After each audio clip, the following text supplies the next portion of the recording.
Fala galera, eu sou o Carlos Carneiro e esse é o podcast Cisne Negro, podcast interativo que vai mudar nosso senso de normalidade, incerteza, surpresa e questionamentos sobre diversos assuntos. Continuamos a nossa série sobre design de organizações orgânicas com o nosso convidado, Lucas Gomes. Fiquem com o episódio. Tá, é mais uma pergunta, na verdade, porque assim, a aplicabilidade disso numa organização que esteja em outro paradigma, como que ela evolui para uma empresa orgânica? Como é que ela evolui para isso? Porque assim, beleza, consigo compreender e enxergar isso acontecendo, mas para mim, não sei se por eu ser empreendedor, não sei, talvez para mim faz mais sentido uma empresa criada do zero assim, mas uma empresa que trabalha nos outros paradigmas se transformar nessa, me parece um esforço assim absurdo, hercúleo, de você fazer essa transformação e que depende de uma adesão em massa das pessoas, porque como que você faz isso gradativo? Algumas pessoas estarão orgânicas e outras não no meio do caminho, como é que conduz? Que nem você falou aí. Tem um modelo de educação que vai adaptando as pessoas, faz a barrinha de progresso disso para medir, para saber onde que isso tá. O RH da empresa fazendo isso, porque, tô falando RH não no sentido de que tem que ter um departamento que eu sou contra mesmo. Por mim, cabe o RH, é o primeiro. Mas no sentido de que alguém vai contratar pessoas. E as novas pessoas que entrarem na empresa, se elas não estiverem educadas nisso, elas vão complicar o processo. Se essa empresa tiver um turnover alto. Então, assim, na teoria eu entendi e achei sensacional, mas a prática disso, para transformar uma empresa enraizada no paradigma antigo, me parece um negócio, assim, de uma aplicabilidade altamente complexa. Sim, sem dúvida, você tem toda a razão. E, inclusive, quando a gente parte desse experimento, né, assim, a empresa que eu participei ano passado, a K21, ela já tinha paradigma organizacional bem nesse modelo. Ele era o verde já indo pro tio ali, tá? Eu sei que eles estão evoluindo sempre. Sim, mas quantos anos ela tem? Quantos anos ela tinha? 10 anos. Então, é relativamente recente, né? Então mais Isso. tranquilo. Mas imagina uma corporação centenária aí, tá Isso. no vermelho há 100 anos. No vermelho eu não sei, mas no laranja você fala, né? No laranja, isso. O desafio é grande, e agora eu vou trazer um pouco do pensamento enxuto e de experimentação. Você precisa fazer uma leitura de cenário muito boa lá na Everest, onde eu tô hoje, né? A gente tem feito esse experimento, a gente tem um sponsor desse experimento, a gente tem um buy-in de alguém importante lá dentro.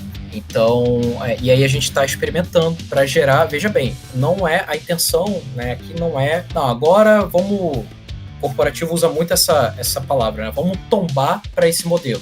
E veja bem, quando se trata de organização, não é um apertar de botão, né? Eu vou apertar o botão aqui e pronto. Não é um botão de liga e desliga. É mais um dimmer, tá ligado? Um dimmer onde você vai, aos poucos, fazendo essa transição. Quanto tempo demora? Sim, mas o meu questionamento foi porque, assim, isso é uma mudança nas pessoas, certo? Também. E a empresa muda as pessoas não ficam tantos anos.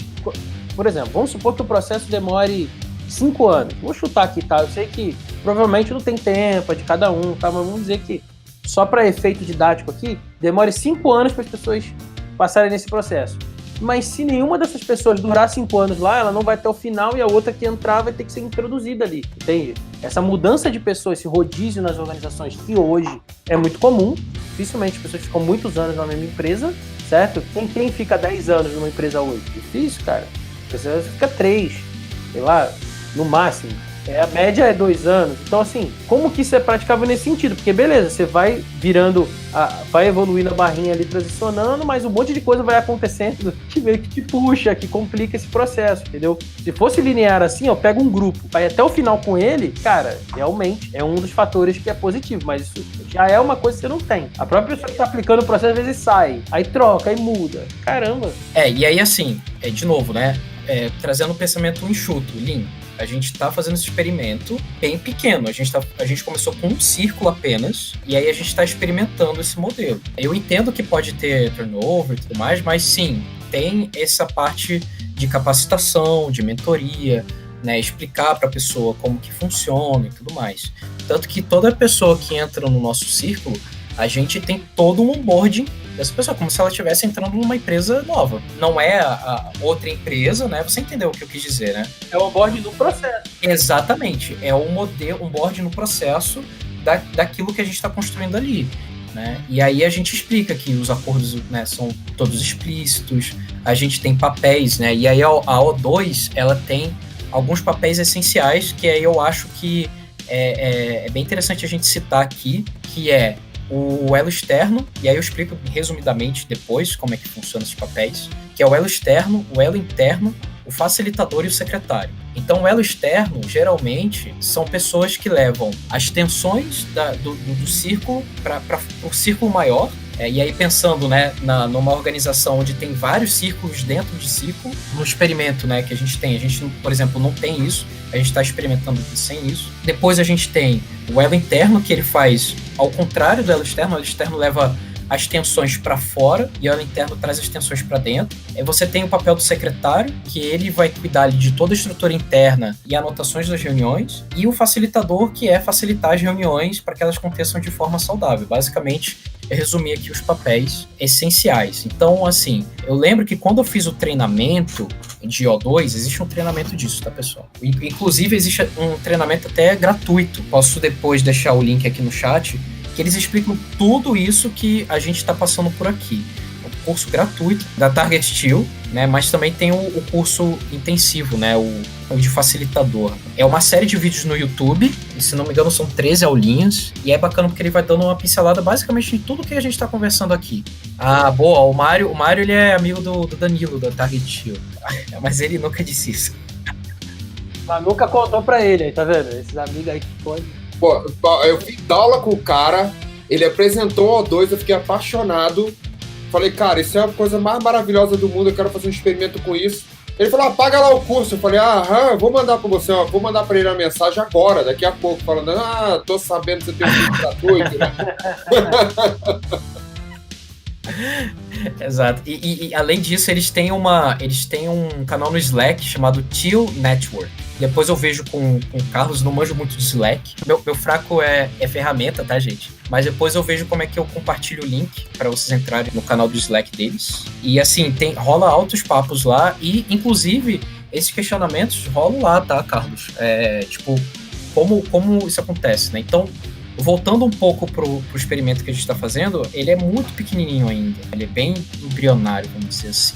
Essa questão de poder expandir o experimento, a gente quer fazer o seguinte, a gente quer aprender bastante no círculo que a gente está hoje, para depois a gente pensar em expandir isso para as outras áreas, enfim. Sim, isso aí pra mim faz todo sentido. Eu só botei esse ponto aí que saltou na minha mente aqui, porque é muito fácil de imaginar, por exemplo, vou levar para as outras áreas, mas se você e as outras pessoas saírem para ir para outra empresa, se uma outra empresa te contratar, se você resolver sair, empreender e tocar sua empresa Ego to, ou abrir uma outra nova empresa, tipo, pode muita coisa acontecer e aí a organização, esse processo dela, pode até ser que alguém continue, mas ficar mais longo. Então é um risco, vamos dizer assim. É uma coisa que precisa ser gerenciada de alguma forma, me parece. Um negócio que dá rollback, né? E assim, né? Pelo menos quando eu entrei lá, eu tive isso muito bem na minha cabeça, né? Eu tentei procurar pessoas, o time já existia, a gente transformou o time no círculo, e assim, eu pensei logo em ensinar sobre O2 para essas outras pessoas. E aí é legal, porque assim, as pessoas elas se engajaram, foram fazer o treinamento aí, foram além do gratuito, foram fazer o treinamento pago. E é legal, porque como também faz parte da agilidade, toda essa questão da gente ter ambientes com mais autogestão, pessoas podendo ter mais autonomia sobre o seu trabalho, autonomia com responsabilidade. Então, o O2 ele acaba conversando muito bem com isso também, com a galera que é agilista. Cara, assim, se eu fizer uma pergunta idiota, você me fala, tá? Se tiver passado já aí o assunto. Não tem problema não, aqui é todo mundo horizontal, sabe? Pode dizer que foi besta mesmo. Assim, como é que dentro de uma organização maior, assim, eu acho que o O2 ajuda muito a argumentar sobre horizontalidade, mas a visão, o que eu percebi quando eu comentei sobre a O2 dentro de uma empresa grande, é que a visão de realização, que normalmente você começa um produto ou uma iniciativa com uma visão, né? Você precisa ter eu tô começando, tô dando a chave para esse cara aqui, para ele poder alcançar alguma coisa. O alcançar alguma coisa, que é a visão dada para os executivos, sempre foi uma dificuldade, não só para mim, mas para muita gente. Então, Como é que você construiu esse argumento para inserir O2 como uma metodologia de teste e quais são os objetivos que você teve na hora de começar a trazer isso? Assim, só para ter uma ideia de argumento aí. Legal. Então, basicamente, o que a gente falou sim um pouquinho sobre hierarquia, tá? A O2, ela acredita sim que existe hierarquia, mas hierarquia não de poder e sim de escopo de trabalho. Não existe esse lance de horizontalização, né? Porque quando a gente fala sobre isso, acaba gerando aquilo que a gente já discutiu aqui também, sobre, gestão de politicagem implícita dentro de algum meio. Isso não é legal. Torna o modelo mais fraco a uma liderança carismática, por exemplo, né? Que não necessariamente pode ser alguém que contribua, mas que tem ali uma comunicação boa que atrai as pessoas para um lado oposto ao que a empresa deseja. Eu acho assim, Mário, antes de mais nada, né, partindo do experimento que você quer fazer para uma prática que você quer levar, você tem que ter muito claro qual o problema que você quer resolver. Quando eu cheguei lá na Everest, a gente tinha uma questão de engajamento das pessoas nas frentes do Centro de Excelência de Agilidade. E aí, como eu já tinha tido essa experiência no final do ano retrasado e ano passado com o O2, falei isso inclusive numa reunião que a gente tem lá no Centro de Excelência. Eu não lembro se tinha muitas pessoas, mas o diretor estava lá, o diretor do Centro de Excelência de Agilidade. E aí, quando eu apresentei esse modelinho, né, ele achou muito interessante. E aí, de novo, né, ele foi meu sponsor, né? Foi o sponsor desse experimento. Mas, de novo, a gente ainda não está em discussão e está longe, eu acho, da gente ter a discussão de que, vamos levar isso para outras áreas, vamos levar isso para o RH, vamos levar isso para o financeiro agora. A gente está tentando fazer, a gente está com um experimento bem dentro de casa ainda, aprendendo bastante. Uma das formas que você pode ver para viabilizar o experimento é isso, né? Qual que é o problema que você quer resolver e entender não muito bem, mas o suficiente de organização orgânica e como isso se conecta para resolver o seu problema. E aí eu acho que o pitch para os executivos ele fica até mais fácil você fazer quando você tem esse tipo de clareza, né? E a gente tá testando isso já há bem pouquinho tempo mesmo, acho que desde abril desse ano, né? Início de abril, final de março, e aí a gente está coletando um monte de aprendizados, cara. Então, de fato, e assim, a gente não tá em discussão em como levar isso para outras áreas da empresa.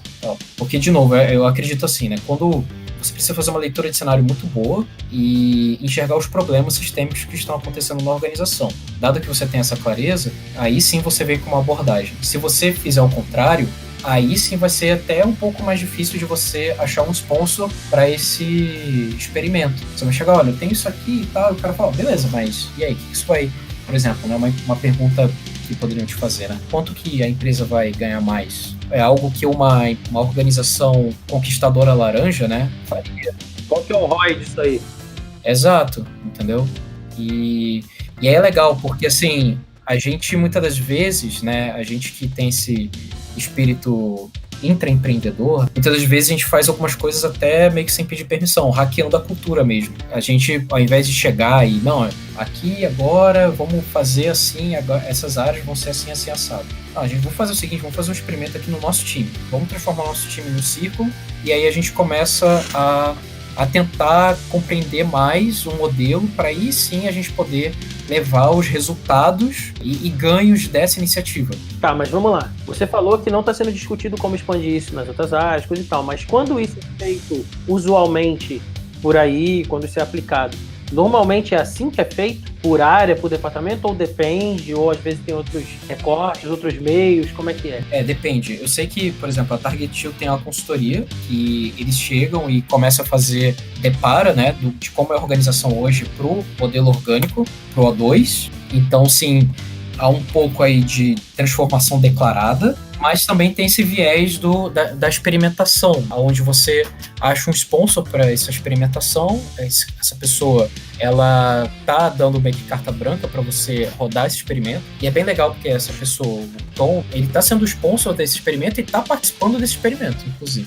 Sim, e geralmente isso é uma parte menor da empresa, né? Então você roda tipo um piloto, é ter o MVP ali fazendo um pedacinho e conseguir ter um certo êxito ali. Exatamente. Aí depois você avalia e vê como você vai dar os próximos passos. Quando eu fiz o treinamento, é algo que ficou bem marcado na minha cabeça, né? Que eles falaram, ó, isso aqui é um como. Tem o link aí do mini treinamento online de gratuito. Eles falam, ó, isso aqui é um como. Como as coisas vão acontecer, não tem como predizer. Porque você pode adaptar a estrutura, você pode, né, a partir de alguma nova necessidade, que a gente chama de tensão criativa. E eles trabalham muito com isso, tensão criativa, conceito aí, tudo aquilo que separa o status quo da realidade. O hiato dessas duas coisas é uma tensão criativa. É um modelo de experimentação mesmo.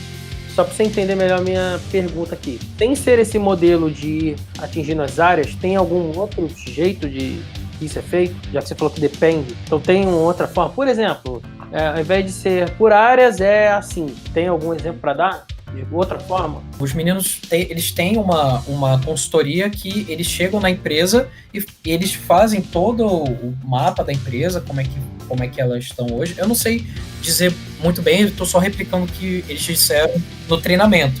Eles vão ver a empresa como um todo e vão começar a transformar a empresa aí no O2, em círculos e tudo mais. E aí começa-se, né, enfim, criar papéis para responsabilidades que existem e tal, e começar as reuniões de círculo. Então tem essas duas abordagens que eu conheço. O que eu estou participando hoje é mais dessa abordagem de piloto.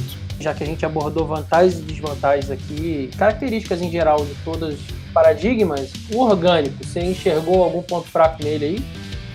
Eu acho que, bom, pelo menos nessa abordagem de experimentação que eu estou passando, tem esse risco que você levantou mesmo, Carlos, das pessoas que estão tocando o experimento sair, por exemplo, né, da empresa, se alguém vai tocar isso ou não. Claro que no longo prazo é positivo, porque vamos dizer, se várias empresas formarem pessoas que saem e ficam no mercado e elas levarem isso, o ecossistema de negócios em geral vai sendo beneficiado e isso vai empurrando todo mundo para o modelo orgânico aos poucos, de qualquer forma, certo? As pessoas são agentes de transformação e elas vão fazendo isso acontecer. Mas ali o projeto específico dentro da empresa, né? Porque assim, ó, eu fiquei com uma pulga atrás da orelha aqui, eu sou um cara muito de... Você sabe, né? Tô vendo aqui que você tá me apresentando e eu tô pensando ao mesmo tempo que eu tô falando, tá? Então, às vezes, também pode sair umas besteiras aqui, mas estamos aqui pensando juntos. Porque, da mesma forma que eu vejo isso aqui na economia, por exemplo, agora eu vou de novo em outra disciplina para fazer um paralelo, que tem esse modelo na economia do pensamento centralizado e do descentralizado, tá? E isso é aplicável em um monte de coisa. Porque a gente sabe que o pensamento descentralizado, o modelo descentralizado, ele é superior porque a informação econômica, agora falando da economia, está dispersa no mercado, certo? Então, assim, por exemplo, sistema de preços. O preço é uma informação de demanda e isso está disperso. Quando alguém tenta centralizar isso, por exemplo, um governo, tenta decidir de cima para baixo quantas coisas vão custar, isso dá problema. Dá problema na logística, dá problema em recurso, em um monte de coisa.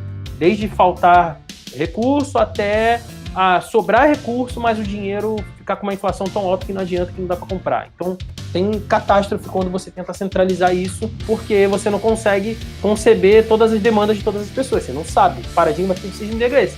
O princípio da indução. A gente não sabe, não vou nem dizer que a gente não sabe de tudo, a gente sabe muito pouco. E o mercado meio que se autorregula porque essas informações elas vão influenciando umas nas outras. Beleza, até aí tranquilo. Que aí, o que eu falo sobre esse paradigma na economia do individual, de cada um decidir o seu escopo, então é meio que autogestão, então é um paralelo aqui com o que a gente já está discutindo. Quando você ganha seu dinheiro, você trabalha, ganha seu dinheiro e decide o que você quer comprar, e todo mundo faz isso no escopo individual, a gente constrói no mercado uma demanda, às vezes de produtos, serviços, bens em geral, certo?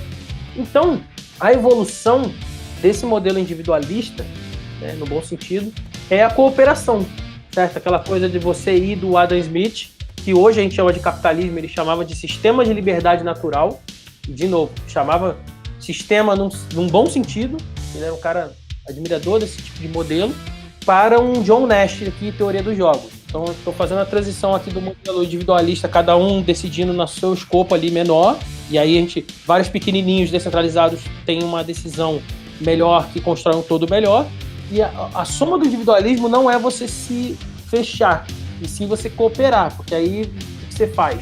Né, quando a gente está falando de propriedade privada, liberdade individual, um monte de coisa que vem junto com esse conceito econômico, quando eu protejo um dos outros, eu protejo o meu. Quero minha casa fique segura. A rua inteira ser segura é melhor do que só a minha casa, concorda? Se a minha rua é muito perigosa, mas a minha casa é cheia de sistema de segurança, isso é muito mais caro. Se eu conseguir construir de um jeito aqui com a minha vizinhança, que a rua inteira fique segura, é melhor para todos e é melhor para mim individualmente também. Então, minha construção aqui, a evolução do individualismo é a cooperação, e não o atomicismo, que é eu me fechar e pensar na minha vida e dando-se o resto do mundo. Algumas pessoas falam isso, mas na prática, a evolução do individualismo é a cooperação.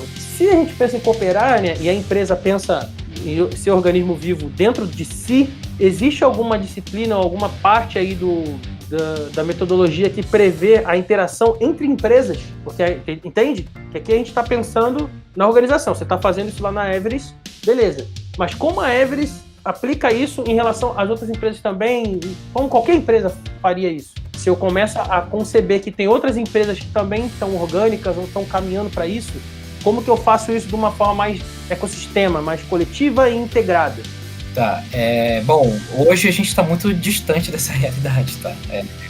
Não, tudo bem, sua aplicação. É que minha curiosidade é mais sobre o método em si, né? Eu sei que você está rodando seu piloto lá, não sei se existe essa intenção, porque se você pensa em primeiro atingir a empresa inteira e ela ficar orgânica para depois se relacionar com o lado de fora, ou você já faz o lado de fora como processo nisso. Por que eu estou perguntando isso? Eu citei teoria dos sistemas aqui por causa disso. Até a teoria dos sistemas, quando as empresas estavam no modelo cartesiano, isso era chamado de modelo de sistema fechado. A empresa só pensava em si, no seu umbigo. Ela pensava só nas coisas que acontecem na empresa, ignorando os fatores externos, o ambiente externo. Hoje, a gente já consegue pensar o ambiente externo, mas essa interno e externo ainda tem pesos diferentes.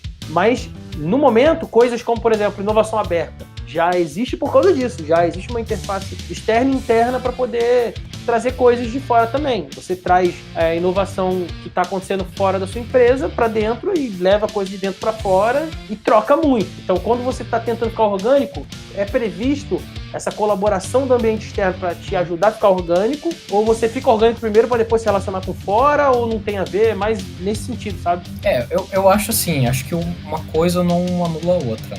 Eu acredito que quando você chega num ápice de onde a sua organização toda é orgânica, você ainda assim vai ter mecanismos explícitos para você poder interagir com empresas que ainda não são orgânicas. Uma coisa você não vai deixar de fazer negócio por conta disso.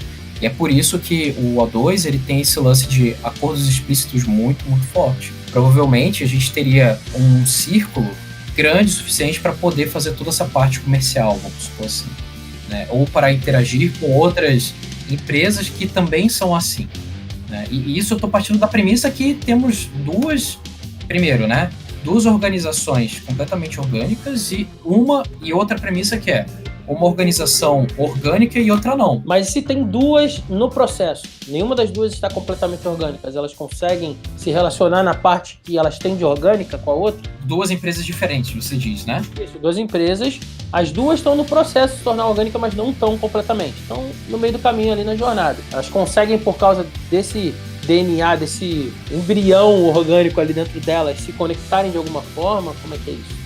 Quando são empresas diferentes, de novo, né? Você tem que ver até onde é possível, onde tem acordos explícitos para você poder tomar esse tipo de decisão. Hoje eu ainda não vi isso, tá? Hoje eu ainda não vi isso, sendo bem honesto contigo.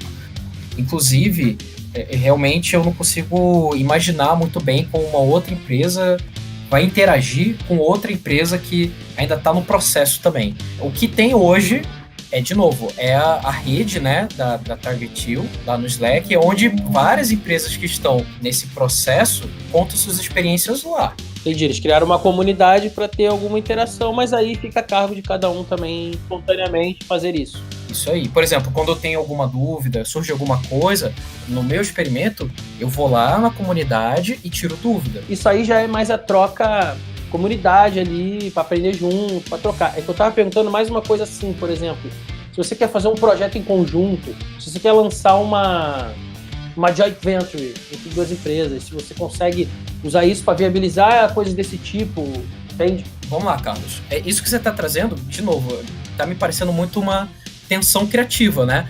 Você tem o status quo e você tem a sua realidade. Essa diferença é a tensão criativa.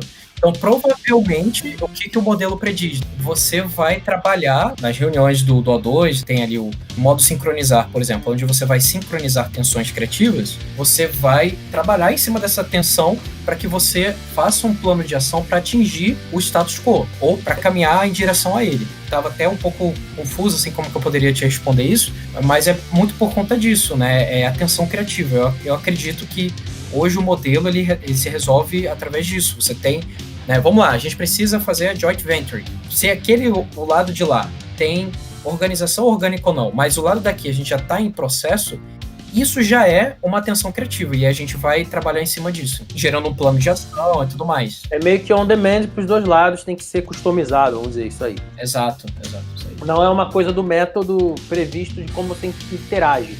Mas ele tem mecanismos onde você consegue construir essa ponte. Isso, exato. Vem muito daquilo que eles falaram no treinamento deles, que eles dão como o mecanismo. Você falou uma palavra muito boa. Eles dão um mecanismo, mas o como isso vai acontecer, olha, numa empresa pode acontecer de uma forma, na outra acontece de outra, na outra acontece de outra. É um pensamento mais framework, caixa de ferramenta aqui. Isso. Olha, vou te dizer, hein, talvez eu vou aqui arriscar como provocador, a próxima camada aqui vai ter que ser uma camada de, já que são organismos e tem tipo células, coisas assim, né, já ter que construir coisas maiores juntando as empresas, né? Eu acho que o design de ecossistemas meio que vai ser o próximo círculo aí, dessas empresas ficando orgânicas e criando um ecossistema entre elas. Vou chutar aqui, né? Parece que é pra onde que vai isso daí, né? Pegando de onde saiu pra onde tá até agora, tá indo nessa direção. Como eu falei aqui, o individualismo... Bem interessante. Esse modelo orgânico é muito mais descentralizado, focado mais em autogestão, em autorresponsabilidade, então a evolução disso pra mim é a cooperação. Então eu acho que o próximo passo vai nessa direção, pelo menos. Para quem não sabe, né, eu trabalho na prefeitura da cidade do Rio de Janeiro. Então, é tudo muito burocrático, né? E essa coisa, sem hierarquia, ou pelo menos conforme até o Lucas falou, né? Que, não, tem lugar que tem hierarquia, sim, mas é uma coisa que tem um respeito mais horizontalizado, né? Eu fiquei imaginando isso dentro da burocracia de um órgão público, por exemplo. E aí eu ia perguntar exatamente... qual seria o ponto negativo, e você acabou perguntando, entendeu, Carlos, de se colocar essa questão de uma empresa ser orgânica, né? Então, não consigo enxergar a Prefeitura do Rio, eu trabalho com logística, embora seja professora, eu fiquei na área de logística da educação, com essa visão, né, tão aberta, tão boa de dialogar. Então, assim, eu não consegui ver como aplicar. E eu ia perguntar exatamente isso, né? Nossa, se a gente tentasse aplicar, qual seria a desvantagem? Porque eu não conseguiria nem perguntar qual seria a vantagem, né? Porque tantas vantagens, eu realmente não consigo ver um esforço para que isso possa acontecer um dia. Então, acabou virando um comentário mais do que uma pergunta. Primeiro, você tem que ter consciência do paradigma organizacional que você está encaixado hoje, né? Você está hoje ali no AMBA conformista, né? Onde o governo está lá. Eu realmente não sei dizer como que o O2 ele trataria nesse seu ambiente, tanto que a minha experiência e realmente, né, quando eu estava fazendo o treinamento, eu não cheguei a fazer uma pergunta, puxa, não, mas e para governo e tudo mais, né? Para instituições assim, exército, por exemplo, também. Porque o meu contexto era mais a conquistadora laranja. São empresas grandes corporates e tudo mais. Você trabalha mais segmentado em cima desse público, né? Isso, exato, eu tô no próximo segmento. E realmente, eu também não vejo se é possível ainda, mas ainda assim, diria que há esperança, né, de ter isso, né? E aí eu convido você, Val, a assistir as aulinhas online, gratuitas, e tirar suas próprias conclusões, assim, né? Acho que eu também nunca trabalhei em órgão público, por exemplo, então para mim fica até um pouco difícil comentar em cima disso. E aí, curtiu? Você pode acessar o Cisne Negro nas principais plataformas de podcast e também em versão vídeo no YouTube e no Instagram. Se quiser participar como convidado, indicar alguém ou acessar o nosso canal do Telegram, Todos os links estão na descrição. Eu sou Carlos Carneiro e até os próximos episódios.